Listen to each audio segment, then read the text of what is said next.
Este parque estaba cerrado por varios meses. Sin embargo, hace 2 semanas o semana y media aproximadamente lo abrieron. Es muy hermoso, ¿verdad? A continuación les mostraré un poco más del parque. El mismo tiene mucha vegetación, como pueden observar.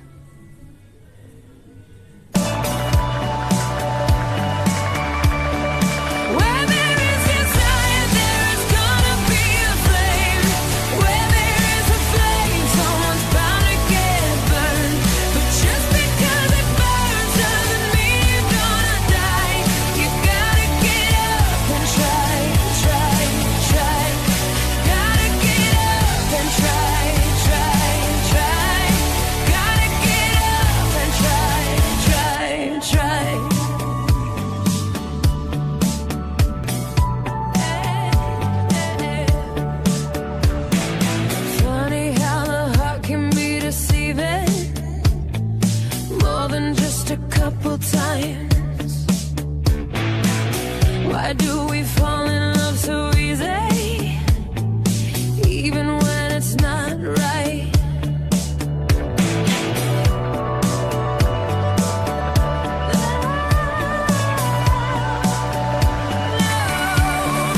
Where there is desire, there is gonna be a flame.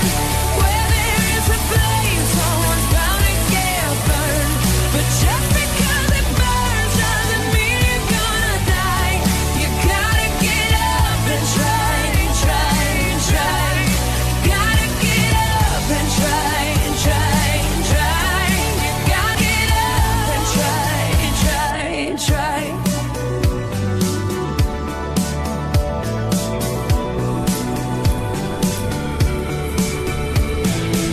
Ever worried that it might be ruined?